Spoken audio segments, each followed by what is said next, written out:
For many migrants living in the UK, whether on a skilled worker, student, leave to remain visa, indefinite leave to remain, or under the EU settlement scheme, traveling back to their home countries or visiting other countries is a regular and important part of life.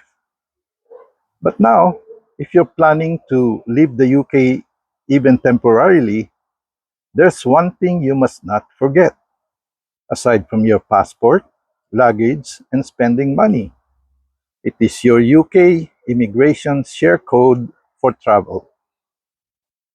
The UK government now uses a digital immigration status system, which means that for many of us, there's no physical document to prove your right to live or return to the UK. Instead, the share code is the new way to show your immigration status when traveling. Here's what you need to know and why it matters. So, what is a share code?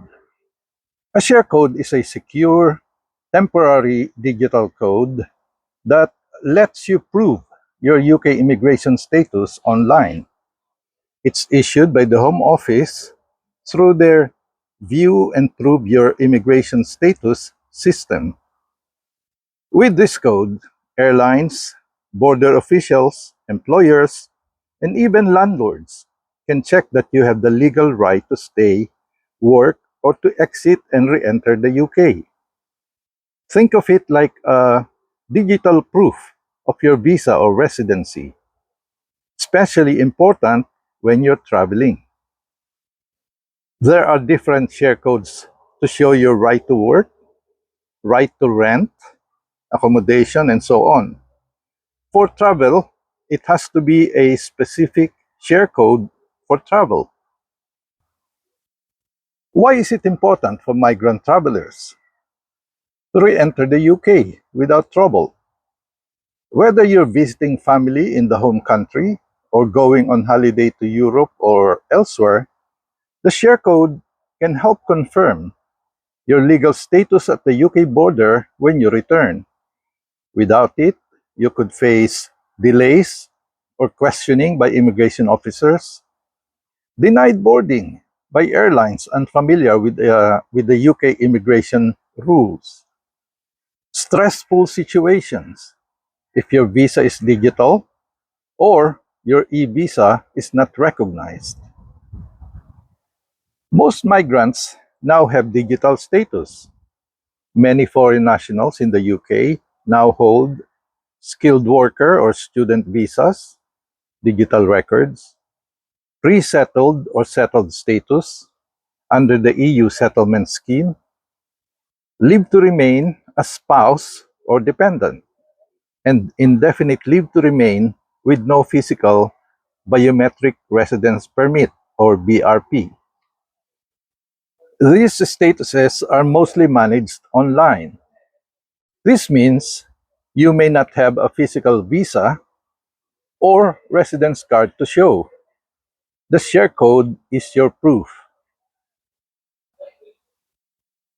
Airlines require proof before check-in. Airlines, especially budget carriers or those outside the UK, should ask to see your immigration status before boarding. Without a share code for travel, they might refuse to let you fly if you're not traveling on a UK passport.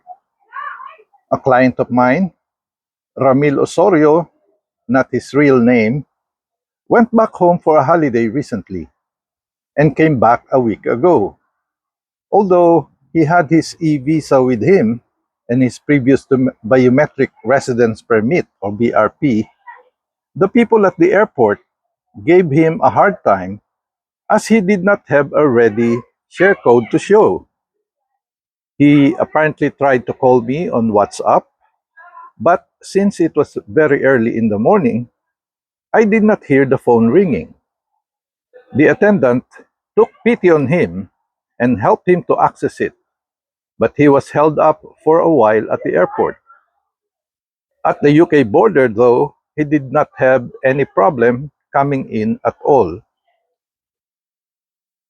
useful in emergencies abroad. If you lose your old BRP or passport while abroad, the share code can be a lifesaver. It allows you or the relevant UK embassy to access your immigration status online, which can help when arranging emergency travel documents. So, how do you get a share code? It's free and takes just a few minutes. Step by step, number one, visit https colon www.gov.uk view dash prove dash immigration dash status. Number two, log in with your details. You'll need your old BRP or passport number and date of birth. 3. Choose why you need the code, e.g. select for travel. 4. You'll get a share code that's valid for 90 days. This would cover most types of travel. But after this period expires, you will need to request a new one. Tip: save it somewhere safe. Screenshot it or print it out, especially if you might not have internet abroad. But what if you have an old ILR or indefinite leave to remain vignette or stamp in an old passport? Please note that if your indefinite leave to remain vignette or stamp is on an old passport, you will not be able to simply access your e-visa or share code. You will need to apply first for a no time limit status or confirmation of your settlement status from the Home Office. Anecdotally, many old-timers are still unaware of the change in the rules, although this has been around since 2024.